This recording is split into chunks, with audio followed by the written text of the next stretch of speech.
This podcast was created on the lands of the Ngunnawal people, the Wurundjeri people, and Ngāti Pawa. We acknowledge the contributions of Aboriginal, Torres Strait Islander, and Maori people to making rugby league the greatest game of all.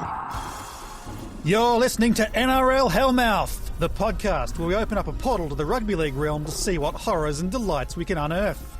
My name is Simon, and I'm joined as always by my good friend James and a very special birthday boy named Daniel. Dan, happy birthday. How are you? Oh, thank you. Beanies and bucket hats to you both. Beanies and birthday hats. Oh, too sweet.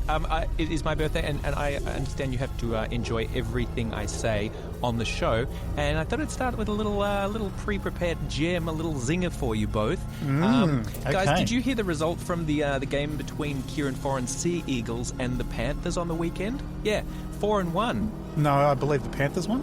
Yeah. No. I was talking about Kieran Foran's coaching record, 4-1. So, yeah, good stuff. Again. James, how are you? Well, I was actually having a terrible day until I heard that hilarious joke, and it has warmed my heart like you would not believe. So, happy birthday to ya, as they say in the classic Stan, and thank you very much. I feel like he just gave us a gift as well, Dan. Thank you. Dan, have you got anything to say to the guy that stole your 4-0 post and took it as his own and gained clout and karma and aura on that manly Facebook page that enraged you earlier this week? The same group just stole our content and reused it on the same group. No, we play the long game on this show, and you'll have your day in court, Anthony. I think it's a great sign when our digital labour is being stolen. I think that means we've made it. Traction. Yep, we'll take it. Coming up in the show today, Dan has the latest on the epidemic of dackings we're seeing in 2026. James will take us down to Dante's next level of rugby league hell, and I'll be proposing a way to stamp out those annoying captains' challenges at the end of a game. Let's open it up and raise some hell. There's the kickoff. Let the party begin. Like, I undeservedly apologise to everyone for my actions. I didn't intend to disrespect anybody, and I definitely didn't do it on the car. Well, I've been watching the Seagulls, and not one of them is eating. This is a horror movie. Rugby league. What else can this grand final provide? We get stacked live on television. Stop it, it's starting to hurt. Well, guys, it's official. Rugby league defence has fallen prey to cancel culture.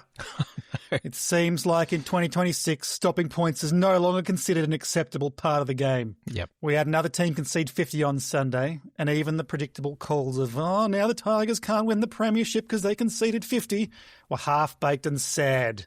Now, I've done the maths on the time saved by those who've signed up to our Give Up at 20 initiative. The Sharks pulled 20 points ahead in the 57th minute of that game. That was a good one. Meaning every Tigers fan that gave up at 20 got a full 23 minutes back into their weekend, spread over approximately 11,000 West Tigers members, and you're looking at nearly 6 months of time the combined fan base would have gained if they all gave up at 20. Simon, is that... Speaks volumes, doesn't it? Does that go back into the GDP? Like, can that be sort of net productivity for the nation? Well, it depends what you do with it, obviously, but I think if you choose to put it towards, productive benefits, then absolutely, that's great for the country. I actually read a very interesting article this morning on the ABC website about the Surrey County Cricket Club in the UK, who is encouraging people to bring their laptop to the cricket on a weekday so they can work remotely while watching the game.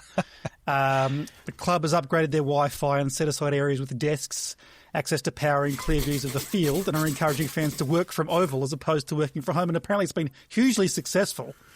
So I'm wondering if we could introduce something like that at all NRL grounds, particularly for those fans who are giving up at 20. Oh, that's fantastic, obviously. Just a nice little co-working area. Yeah, well, I'm thinking bigger than that. And people can zip over there and just check on their drop shipping scams and various other grifts that they're doing. Yeah, I'm thinking have a co-working area, but I'm thinking a bit bigger. If you actually set aside an area at each ground as sort of like a startup incubator, staffed by business advisors, venture capitalists, thought leaders, etc., And then, for example, when I'm at the Raiders-Panthers game on Sunday and my team falls behind by 20 in, the 15th minute, already at that point I'm questioning my life choices. So I could pop over to the incubator, pitch a few small business ideas to the experts, thus turning a miserable day into an exciting new enterprise. What do you think? This is such a fabulous idea. I can imagine like all of the, the pictures on the wall of the various projects that have got up and running thanks to the Give Up at 20. Yeah, like as example,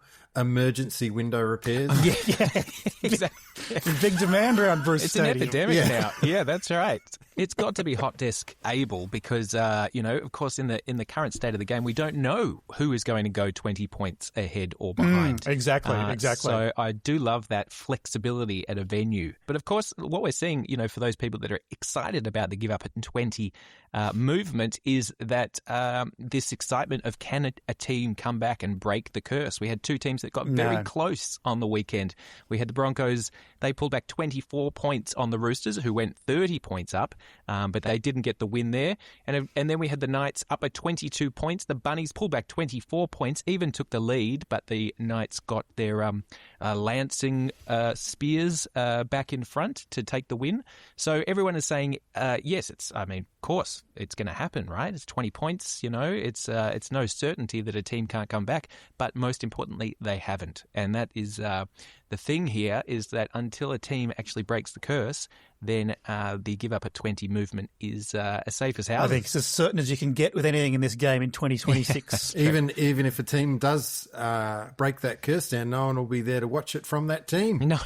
So did they really do it? Consider that. Yep. When do the players start tapping out at 20? That's the next question. Yeah, well, there is. I think in baseball they have the mercy rule, don't they? Where if a team gets a certain amount of runs ahead, I don't know what it is, in like the fifth inning, then they just can the game and say, that's it, everybody go home because this team's not going to come back. Wow. So perhaps that's something so progressive we could introduce. That would be great. And so what are the players thinking of it? Well, great question. So in that game you mentioned, we had the absolutely insane scoreline of Knights 42, Souths 38. Not often you have an 80-point aggregate score where the teams are only separated by 4 points. Sounds, well, we know it's very boring for the fans, but it does sound like the players aren't enjoying it much either. Rabbitohs skipper Cam Murray was asked about it after that 80-point game, and here's what he had to say. Obviously, you'd rather have won than lost, but games like that are enjoyable when it's back and forth like that. And it's,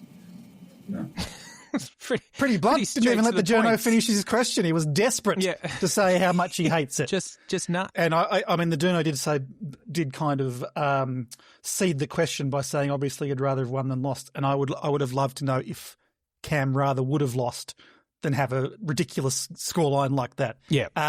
So the players don't like it. Most fans don't like it. The other week we had Ricky Stewart saying that the coaches don't like it. Do you think anyone does like these bonkers scorelines? I think there's one fella I can think of. And, I think there might be two. But he's in a great minority at the moment. Everywhere you look now, there are people that are sort of choosing their own sort of root cause for the state of the game, but it's not the game that people remember. Well, it's not the game that some people remember because we have memories. But if you're like a 8-year-old or 9, 10, you would not remember anything else, and you might like to watch 38, 24, 42, 38. That's true. Et cetera, and these young people are the future. So let's not dismiss them entirely. It's a very good point. But on that note, there is a 5-year-old that I think would like to forget the weekend gone. And I'm not sure if you saw, there was a great clip that came out of the Fox Sports coverage of the Sharks' demolition, I think they call it, of the Tigers. And late in that game, they threw to the crowd where a young Tigers fan who is a 5-year-old, Noah DeGuara, who was in a hotbed of Sharks fans, and they cut to him to see this most absolutely completely depleted and teary face of someone who had seen too much, and which is quite astonishing for a 5-year-old that they've already got that sort of emotional baggage. But I just thought it was a good sign that the Tigers Academy, the pipeline of excellence there is extending to traumatising new fans as well as it is sort of, trying to work on the quality of the football. And I think you could say the child was born with a wooden spoon in his mouth. It was very lovely because the look in his eyes, if you get a chance to have a look at it, there is pure trauma and hardship in there as if he's absorbed an entire generation of underperformance, disappointment and shame. So shout out to you, young Noah. There was I was reading about that this morning, Dan, and had a bit of an interview with his family, and his dad said that he basically brought the kid up on the Tigers' 2005 premiership victory. He said that they've watched that game hundreds of times. Irresponsible. And then, the poor kid's only just basically putting together long-term memories, and then he comes into this so far successful season, and he's got the memories of the 2005 grand final to deal with, and then he's not prepared for this. It's bad parenting from a West Tigers fan parent. I couldn't agree more. Not to tell the full truth on this. Because what about, imagine a child these days brought up on documentaries of the summer of love, and they're brought into a world of cancel culture where, consent and censorship are paramount. Agreed. Yeah, you've got to blame the parents. Dan, question for you, because I know you've got a young daughter who's quite into the Storm. Have you had the salary cap rort chat with her yet? Look, it's hard to ignore it. We go to games and something will come up, something about an asterisk next to the team premiership. But yeah, look, there comes a time, and maybe she'll just find out for herself. One thing will lead to the next, and the kids they find out in mysterious ways these days. She probably thinks that the asterisk next to the premiership years is like a gold star that you get at school for doing an extra specially good job. Well, I hope that's the case for at least, the next couple of years until things come crashing down. But, it's a terrible time to be sort of putting her through that at this stage. Yeah. And it must be hard for her to be with a father that refuses to give up at 20 and must sit through to right to the bitter end. That's right. And she will only absorb that stress and that anxiety into her own life. Absolutely. I've decided I'm going to call the Storm Team Purple this week just to sort of distance myself emotionally. And, interesting stats. Team Purple's on a 7-game losing streak. So, did you know? They must be doing it tough. We love the brilliant Ryan Pappenhausen, but Storm fans might be asking the brilliant Ryan Pappenhausen. Another big story this week outside of the on-field action was the horizon of big player signings that are going to be required for putting not only one new team on the park next season, but another one in the following season. The Perth Bears, I think, people think that they were moving at a reasonable click. If we sort of go back to when the Dolphins were putting their list together, I think you could say that the Perth Bears were moving along reasonably well, up until the point that PNG made 2 big signings and sort of put to bed this whole kind of idea that no one will want to go to PNG, or at least that's the way it's being touted. The interesting thing about this is it sent the media into a complete spin of saying now that, well, because of the big signings and also the tax-free payment, that everyone's going to want to go to PNG, and that Perth are way behind schedule, and that teams are going to need to start tying down their stars if they want to keep them on the books and protect them from being signed by PNG. And I actually still haven't seen anything really happen for Perth and PNG since all of this storm has been kicking up. So how are you two seeing the whole fiasco? Well, I think that PNG is a bit of a scapegoat for Perth not signing good players, but actually everybody knows it's the fact that they have got an alleged Kodiak bear for a mascot with black fur, which is Simon, you've biologically got impossible. To move on. I know this is hard for you. I know that you know that there are people that this is very important to, but I think it's good for you to, say, I'm going to draw a line, I'm going to turn. I can't. You and Cody, it's going to be a hard relationship. But anyway, no, I think as we said at the time, people are looking at that and saying, well, this club doesn't know what they're doing.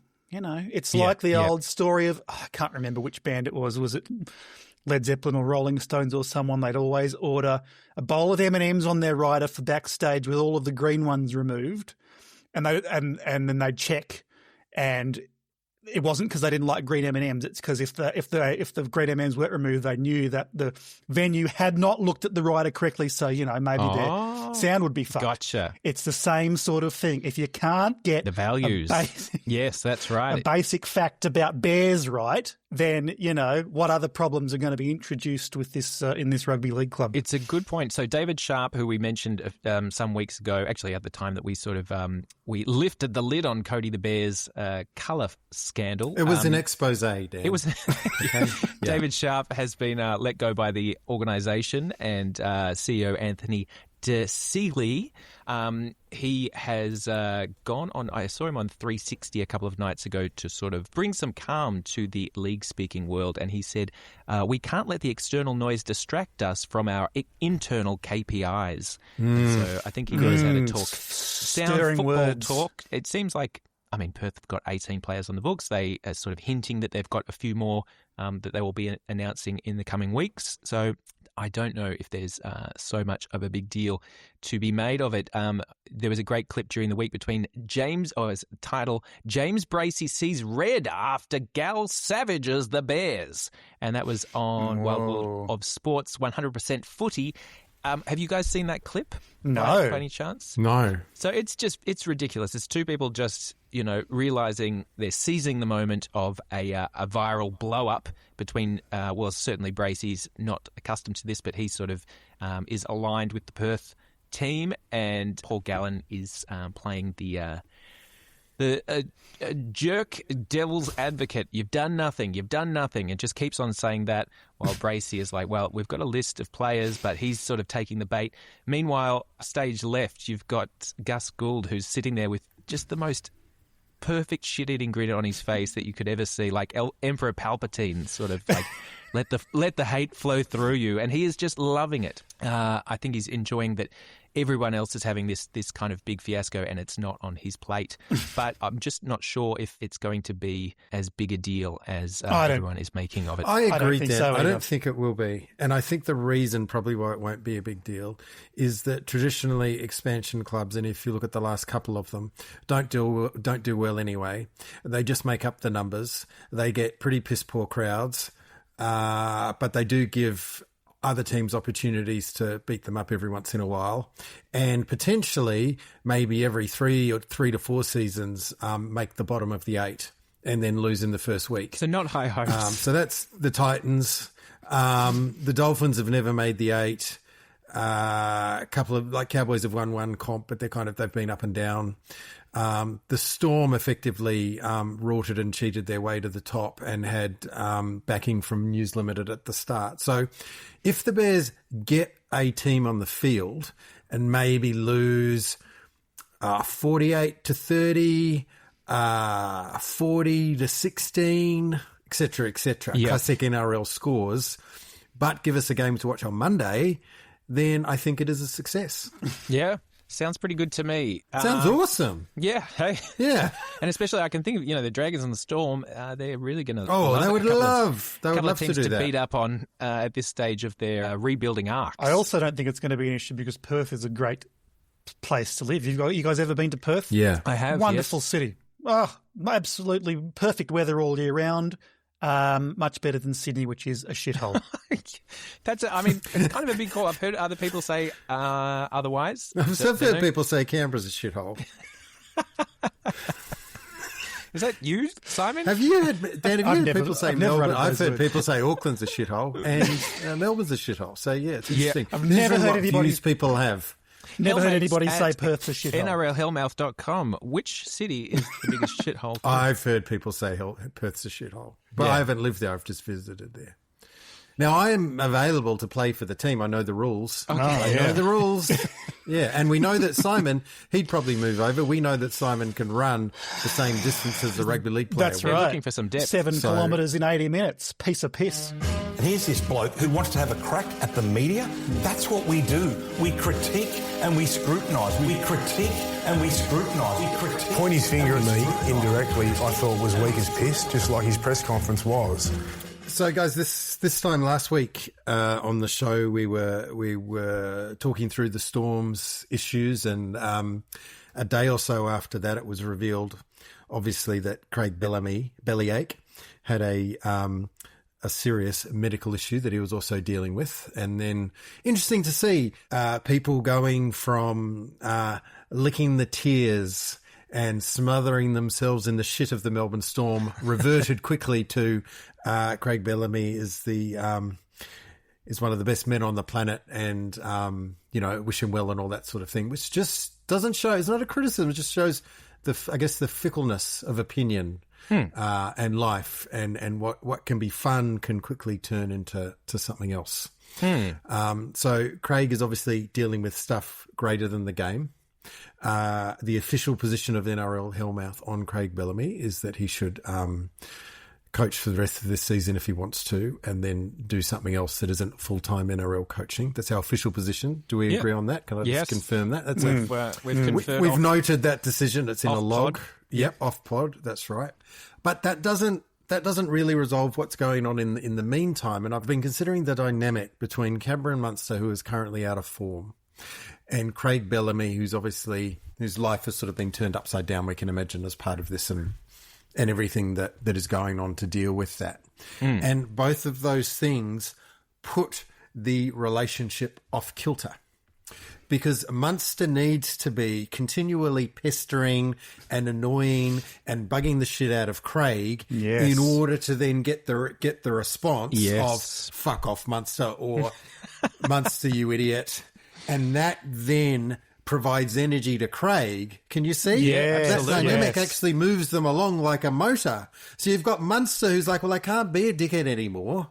I can't be my larrikin self because it's disrespectful to this person who's basically like a second father to me. Gosh. And then without that moving into Craig, then I'm assuming he has to focus on either the game at hand or whatever's going on with his health or the thousands of people wishing him well. And then he is also therefore losing the cutting edge. Wow. That's a very good observation. Hence, men at the crossroads. Yeah, indeed.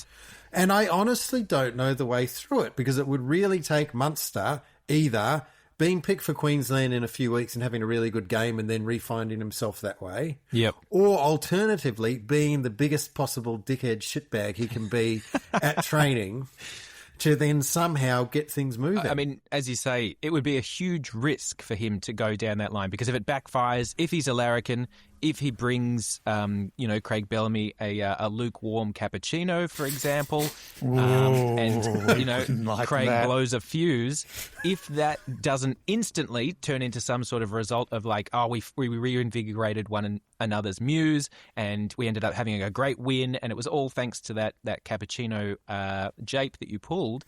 If that backfires and they go deeper down, then Munster's a shit bloke and Ake is, in a deeper, darker place than he was before. So good luck, because I've said this, I think Team Purple needs their opposition to do them a favour and lose a game, or at least allow the Storm to win a game for them. Would it work to basically get Munster kind of a surrogate coach to pester? Rather than Bellamy, whether that's an assistant or maybe Bellamy's son Aaron, who's that's nice. Also in the box. Yes. Or do you think it has to be Craig himself? I think it needs to be Craig, but we could play on that, Simon. Instead of Munster doing that, he could actually, for example, set up Jack Howarth with the lukewarm cappuccino. Or he could get, for example, Hugo Peel, young kid, to do a dacking or something. I know they enjoy a dacking at the Melbourne Storm every once in a while. Or even, again, everybody does something one day. Oh. Everybody does a classic Munster move at some point during the day. And then you can just imagine sort of cinematically at the end of the day, Bellamy, who's gone through hell for that 8-hour period, it all kind of falls into place for him and he slowly turns to the team, gets that clarity that's required, and then goes from there. That's a beautiful moment, yeah. Yeah. Well, these are all great ideas, and I think if the Team Purple are to get themselves out of their slump, then I hope they're listening. He's the fastest man on the planet. He's the fastest man on the planet. He'd have got there, Rabbits. He'd have got there. One upside about the on-field product not being very entertaining at the moment is that the off-field circus becomes all the more compelling. And a intriguing incident took place the other week at Sydney Airport when the Bulldogs were about to fly out for their game in Brisbane. 4 Bulldogs players never made it onto the plane, including Viliami Kikau and Captain Stephen Crichton. Apparently they were in the food court, not realising the plane was about to leave, and their names were called out over the loudspeaker, but they didn't make it back to the gate in time and had to get a later flight. Seems like unprofessional behaviour that should see all the players benched or at least fined, wouldn't you agree? Absolutely, of course. How many weeks are they missing? Turns out 0. There's a twist here.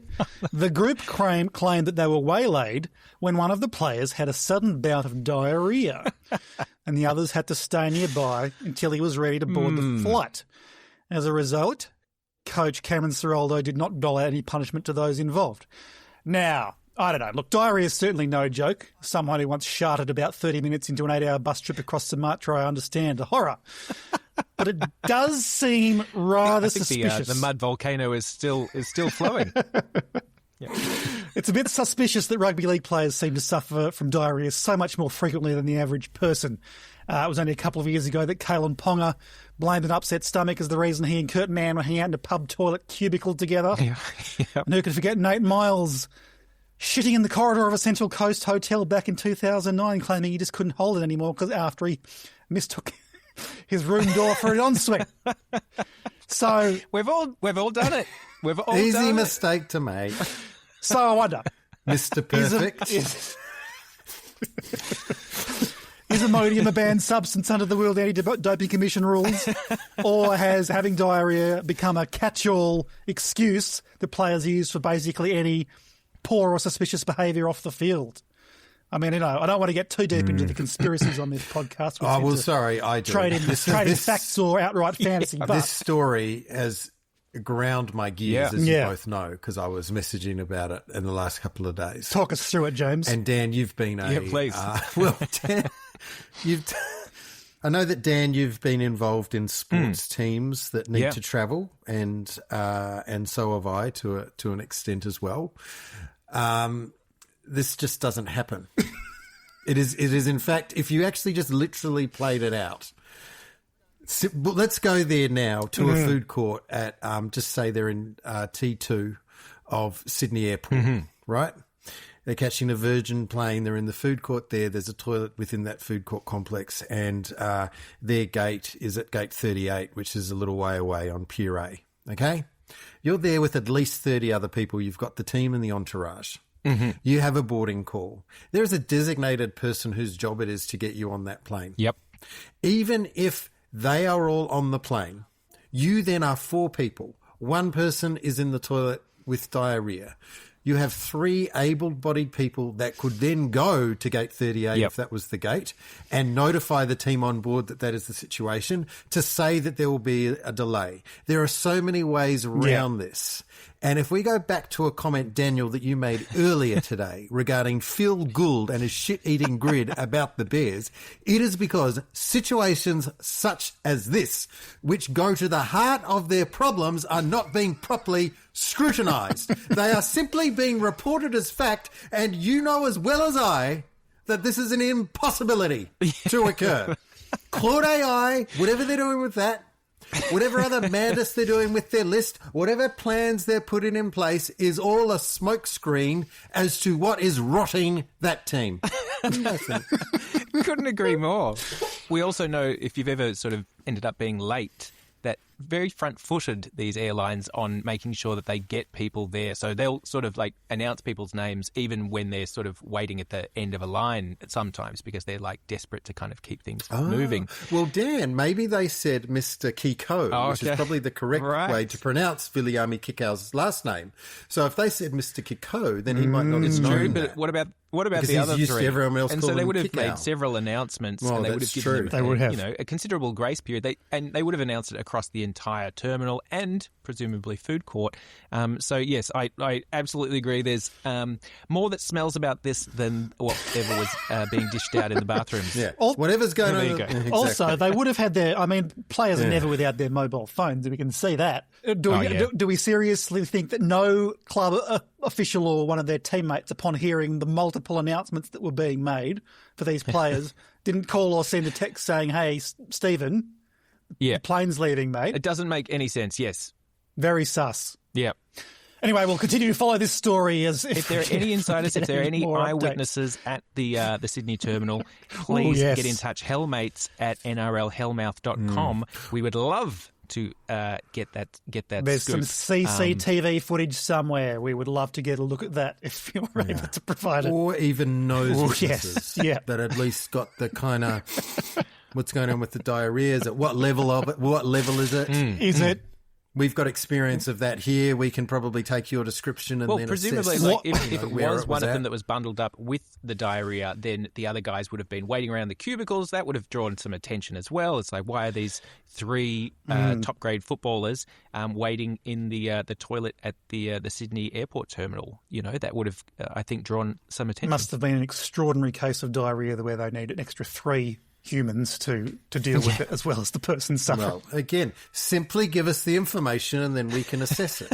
Speaking of good stories, guys, I know we've sort of talked through some relatively negative things, as is the way it seems to be with media.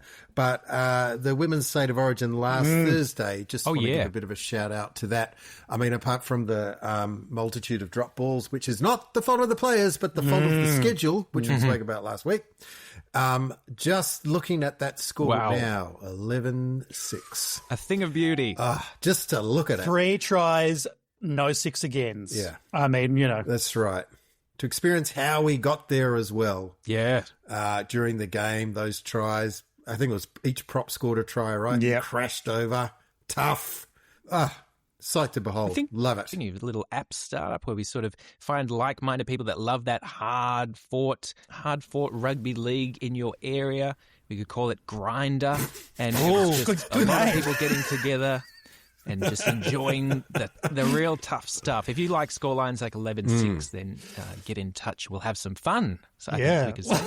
Yeah, and you would say, like, do you like edging? And then it's, I love edge defence. Yep. And Sea Eagles on Sunday, that was a great game too, 18-16. They had some great edge defence there. Love to watch it. That was bloody great too. Super edging. It's not that hard. It's not that hard. Sometimes I think the game just makes it tricky for itself. Absolutely. Do you know what I mean? Yeah. It's time now to take care of some sponsor business. So, you love your league and you have feet. Well, it's time to get serious about your choices in life and let your feet have some serious fun. We sell socks with a picture of Warriors super coach Andrew Webster on them and nothing else. They're called Andrew Webster socks, and if you wear them, it'll be like he is in your feet.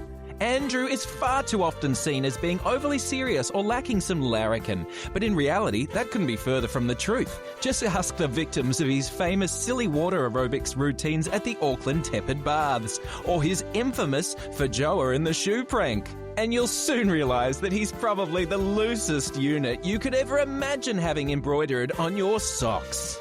Hi, my name's Liam, and I'd lost my edge after misplacing my crypto codes. But I bought these socks and actually heard my feet say, "Let's go!"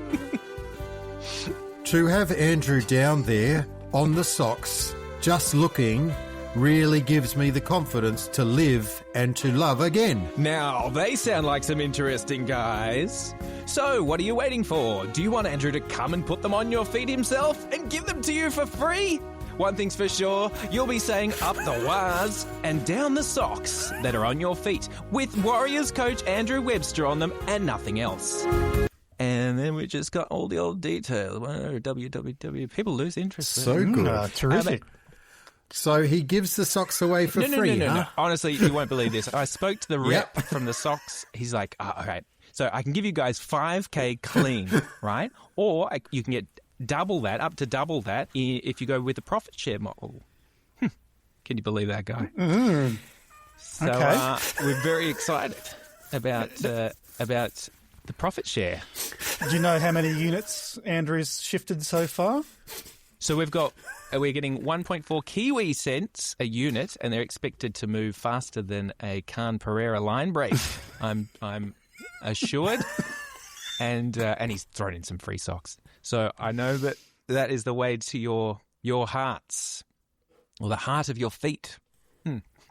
Look, Dan, sounds fantastic. And I think like every other ad we've had on the show, we just have to sit back and wait, hope for no legal issues, and the money will be trickling into the bank account in no time.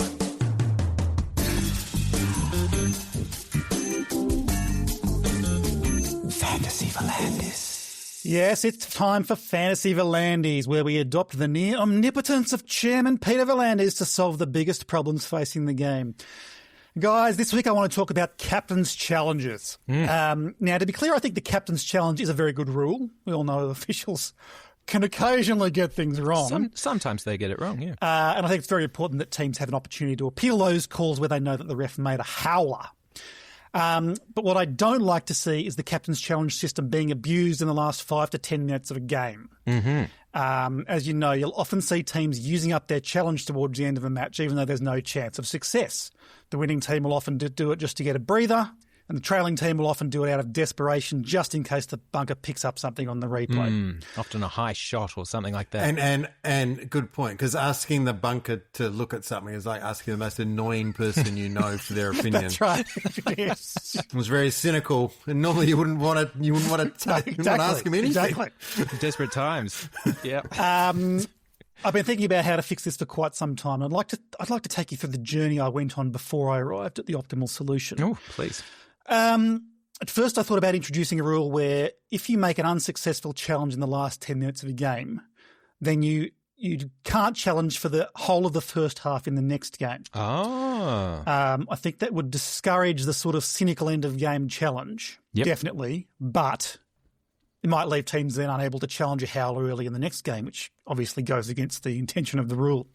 But you have a solution for that. Yeah, well, then I thought, well, how about instead of giving teams one challenge per game, give them 24 challenges a season, which they have that quota for the whole year, and they can use them anytime, and then once they're gone, they're gone. Oh, I love that. That's a sport outside the sport. This is what we love. Yeah, it's like challenge watch. I think that would way behind. Fantastic. It would be because you could put that on the ladder as well, which would be great.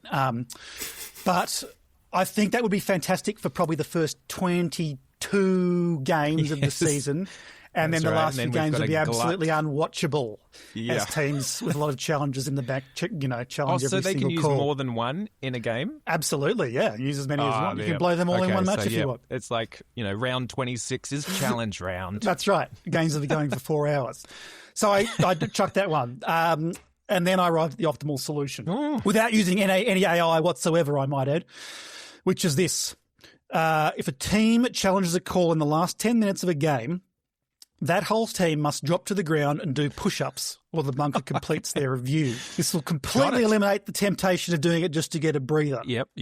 Or just on the off chance you might find something when you're already, desperately trying to come back to close the gap.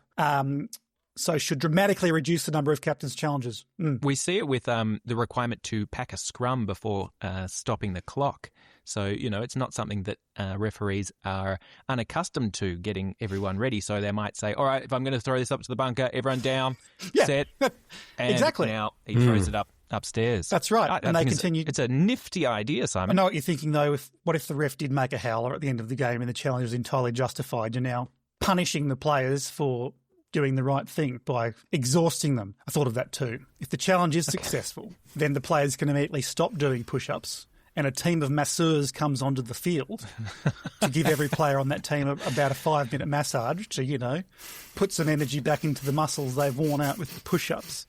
And then meanwhile, the ref who made the mistake is forced to drop and do the push-ups for that 5-minute period, after which player can continue. Accountability for officiating. Absolutely. Yeah. It needs to be there. That's amazing. It does make me think of one thing, Simon, and that comes from the RLPA, Rugby League Players Association, that has said it's been firm in its position that new rules should not be introduced to fix problems created by other new rules. So To have the masseuse troupe come on for 5 minutes. I love it. I got no issue whatsoever. I think that would be great, and you can whack a nice long ad break in there and build tension for the last bit of the game. But the RLPA, you would need to cover it off with them.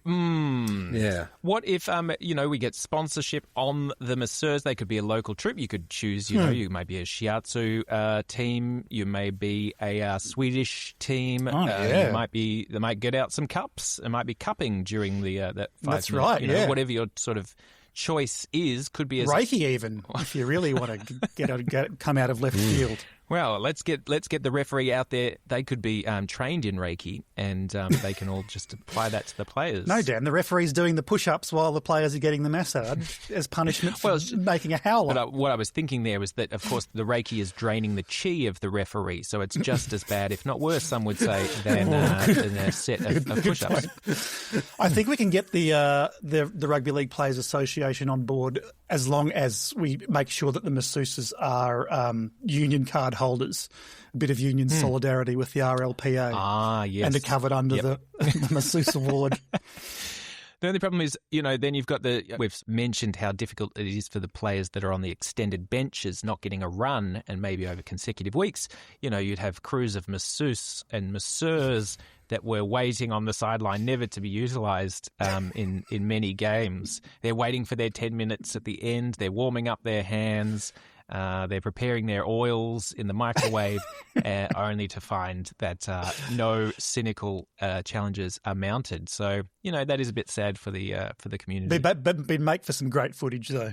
Watching those guys and girls getting ready, unfolding the table at the 10-minute mark just in case.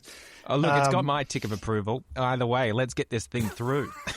Another problem solved. Thank you very much. Mal Meninga there, looking solid, shall we say. He really does look just a little bit overweight, as to be expected. Now, another exciting thing that happened during the week is we saw this great headline. It's a special occasion. Latrell lifts 18-month media ban with shock press conference. And would you believe that that headline was just about the most exciting thing about the event, which was pretty much just Latrell Mitchell coming and having a chat with the media. But under this sort of pretense of it being the first time that he's fronted up in 18 months, was cause for excitement. Latrell, I think, is a very fascinating player. He's on a good run of form. He's back in the Origin conversation. He seems to have sort of rehabilitated his PR, at least in the short term, reasonably well. I don't know if you guys saw the press conference. It was very much just a very lightweight spar with the media. But, of course, it's always a very difficult thing, and I find it quite uncomfortable watching Latrell and the media. I think that Latrell would love it if he could just not have the whole scrutiny that seems to follow him around. I think that he wishes that it wasn't this kind of very frustrating, self-fulfilling cycle of where, the media keeps on really just like, poking the bear. And it's, it's always seen as like good natures, as, a bit of banter in there. But he is someone that's proud enough not to let things go. And I think he's just such a good player. And he plays so hard, like he plays a very physical game. I hate him when he plays against my team, for example. But that sort of combination of, when he sort of rubs up or, he gets oppositions riled in combination with him being a very good player is such a difficult combination or such a difficult line to walk because it seems like controversy and scrutiny follows him far closer than any other player in the league. And so it's a really interesting story. What do you guys think of the chap? First of all, the most shocking thing about this story is that I did not know that he was undertaking a self-imposed media ban. Yeah, long period of time. And I do appreciate and respect his right to silence. And the fact that he's come back on his own terms is a credit to him and the form that he's got. The fact that he is not, that he is a more interesting character while silent, where we can fill in our own blanks, is perhaps the most interesting part of this. Yeah, because that's a good point. Quite often mystique around a person. Think of Batman. Quite often the mystique around a person can be more interesting than the person itself. Surely spending time with Batman, that is Bruce Wayne, and he within the Batman guise, is quite boring. He is not an interesting person, and yet... You want another cup of water? Exactly. And yet, what we imagine in our mind is far more interesting. Yeah. So very true. Very true. It's an interesting. It's a strange dichotomy that you've presented with us, Dan. Yeah. So I mean, it's just that, you know, sometimes I think that Latrell would have loved just to sort of be starting fresh and just have a clean slate where people don't hound him or don't, you know, just ask him questions that are constantly sort of just needling at the edges. Well, I saw one of the journalists in that press conference asked him about the white powder scandal of a year and a half ago, which I think is when he self-imposed media ban. So it's kind of like, you know, you're just needling the guy. Yeah. I mean, we love a white powder scandal on this show, but, you know. But we don't need to hear from the players about it. It doesn't matter. It's far more interesting where we just get to think about it ourselves. I mean, it will be a letdown when we finally work out what happened at Sydney Terminal 2 Airport with the guy with diarrhea and the three dudes in the food court. It'll be a massive letdown. Yep. Let us get to that point ourselves. Enjoy the theatre of the mind.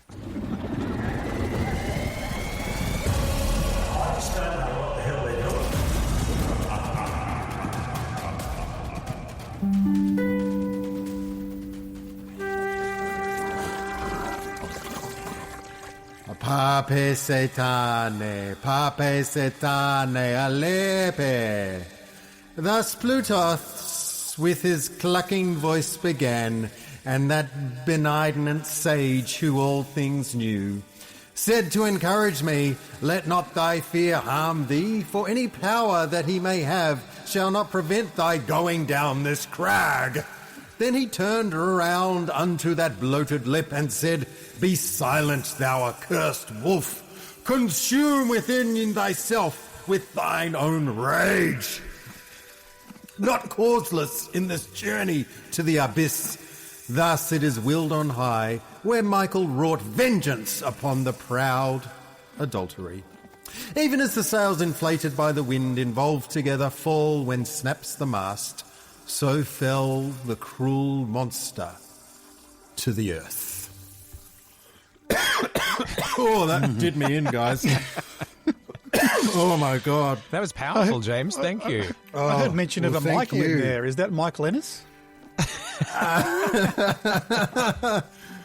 Yes, it's actually got a footnote. The overthrow of the rebel angel, Saint Augustine says, "Irlataria et qualibet noxia superstitio fornicatio est." So I assume that means that annoying guy with the big chin. Anyway, that is, of course, as listeners know, as all listeners know, that is Canto 7 from Dante's Inferno, the Divine Comedy. And read. Here our hero descends further into hell, and that is the level of greed. And I think we've already spoken a little bit today about greed within rugby league and money and power and players and tax-free and thresholds and that sort of thing. Yeah. But often when people and teams seek more at this time of year, I think it might have been around this time of year that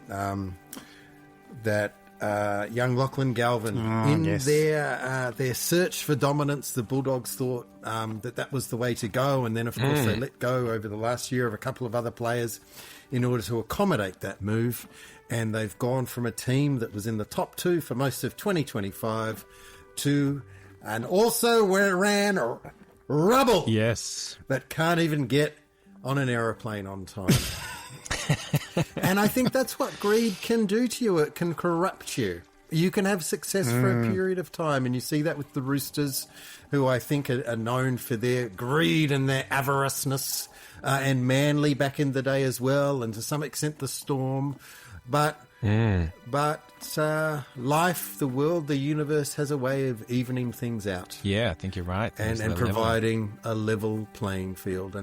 And further on in Canto 7, it says, Justice of God, who heaps us so, new toils and suffering as I beheld. And why doth our transgression waste us so? It wastes us so because we are never happy with what we've got. We always want more points. Yep. More people watching. We can't just be happy with what's in front of us. 18-16, 15,000 people in the stands. The $500 million broadcast contract, is that not enough? Is that not perfect? Is that not what we dreamed of since rugby league started?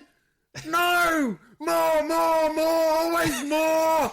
And as it does that, it sinks us down further till we can't get out! Do you think? I don't know. That just came to me then. Greed will be happening all month. NRL Hell, and James will be referring back to it with more light-hearted quotes from the Inferno.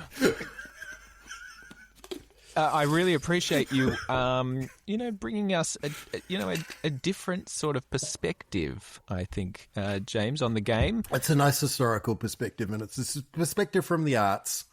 And I think we need that sometimes.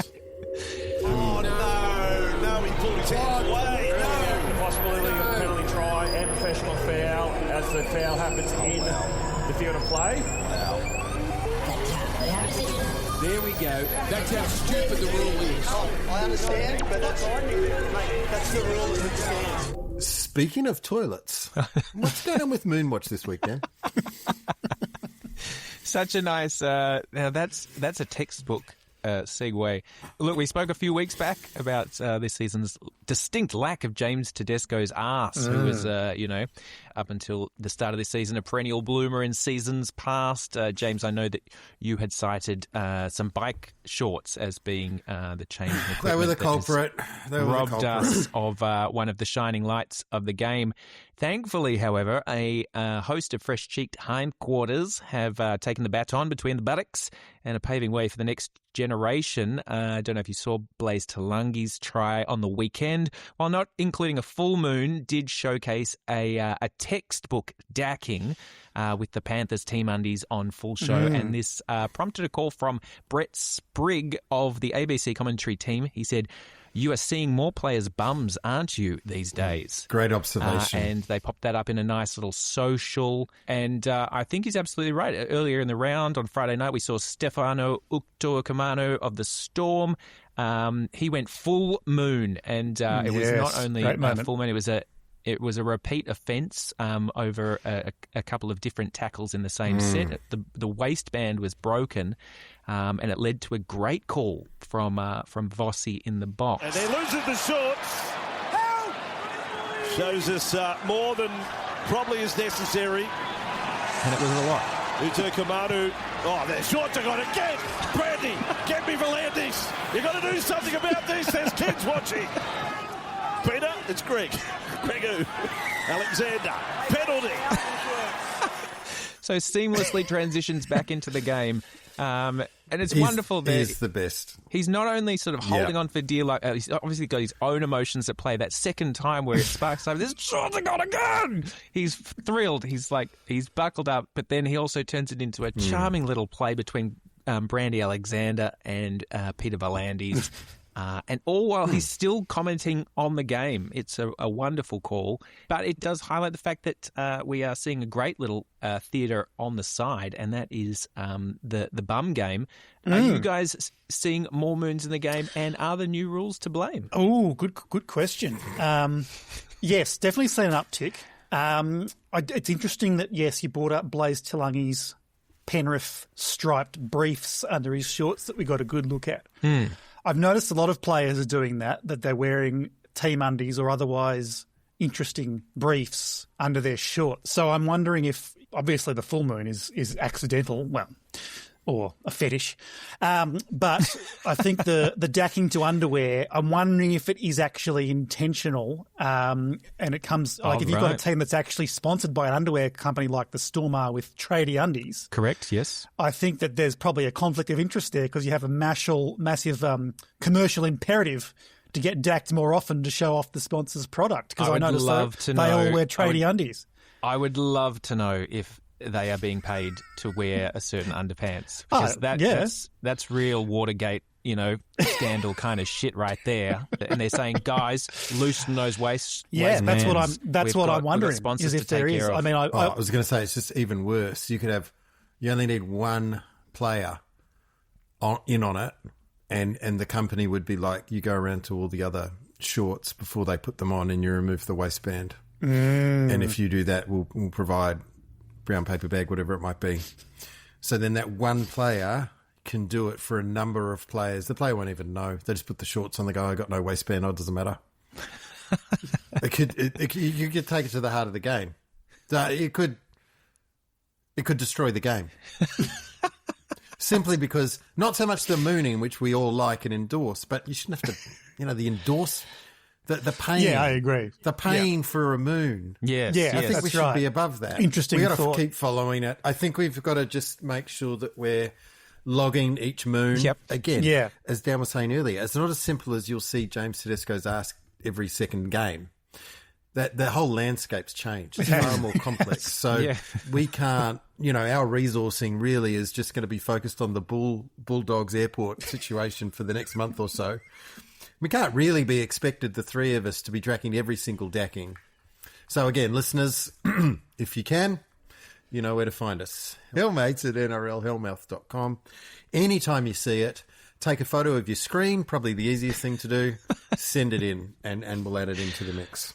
I'm excited to see the inbox this week as we just scan between lots of shots of pixelated shots of buttocks. It's called This Week in Hell. It's called This Week in Hell. It's called This Week in Hell. Thanks, Dan. And thanks for not updating the theme to This Week in Hell. I know it started as an impromptu segment and probably received not much production from you. And then as we've gone along, as it's built into an important part of the week, it hasn't got any more production. And that's great because it's an honest segment. It's a simple segment. And I appreciate that. Well, the bad news is there's no women's games on this week. So back to the men. And of course, what we're hoping for each week is one or two games that adhere to a certain standard of rugby league that regular smart people enjoy. And just looking through the games ahead of us now, fuck knows where that's going to come from. I think if we go potentially Rabbitohs Sharks, which is Saturday 5:30 at Accor. Sharks are in form. The Bunnies in the second half are in good form. Who knows what will happen? We could even get one of those crazy 48-36 type games, or we could get a nice tense contest. Then Raiders versus Panthers. I think if the Raiders can find the spirit of 25, that one will be an interesting match. I think their forward pack of the Raiders can hopefully match it with the Panthers, and the Panthers can be pushed. They are easily the best team, but you saw what the Seagulls did last week and what the Bulldogs could achieve. So that one on Sunday at 4:05. Love your optimism. Good one. And it's shared by you, Simon. And does the weather over in Canberra this weekend, does it thread the Simon needle in order to get you over to the stadium? You'll usually see me there on an afternoon game, even during the colder months. So I should be there. I'm just disappointed that Mitch Kenny won't be here. I believe there's been a spotted harrier spotted at the Jerrabumba wetlands. And it's got the local birders in absolute frenzy. So Mitch would love to see that. And then the other one, just to call out, Saturday 7:30 Seagulls Broncos. A couple of professional teams. Albeit lower in the 8. Let's see how they go. And finally, Sunday, Storm, second last. Team Purple. They're on a purple streak right now, and that streak is all the way down against the high-flying, yet potentially humbled, as of last week, West Tigers.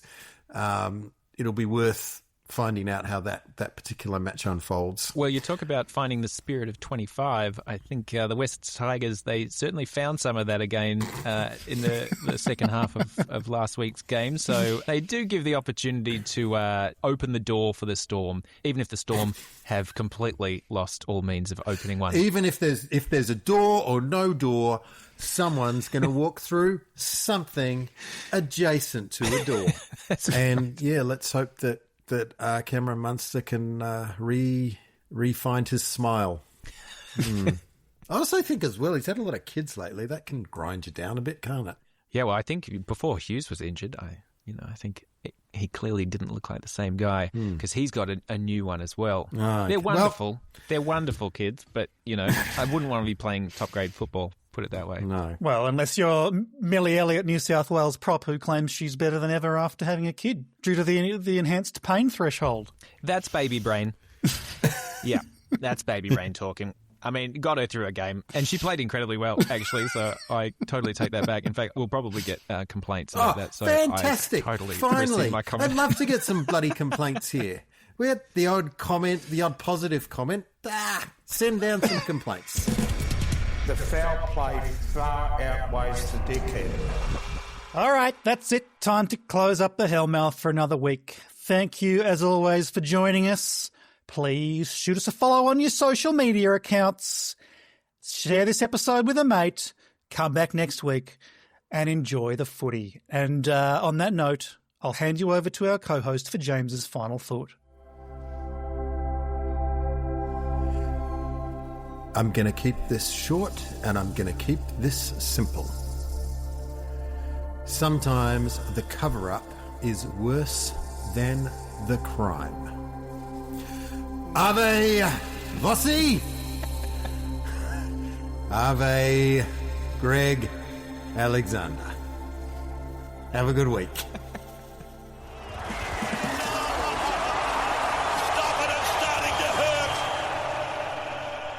Perhaps we can prepare that for next week. We can sort of go through a status check on all of our ad read clients. And that would be good. A couple of them are no longer part of the rugby league community, unfortunately. Yeah. I don't know how Flanagan's going to get the excretions from the players for the cologne he's making. Yeah. Nefarious avenues, I think. Well, he might be still in there. They told me to clear out my desk, but they didn't say leave.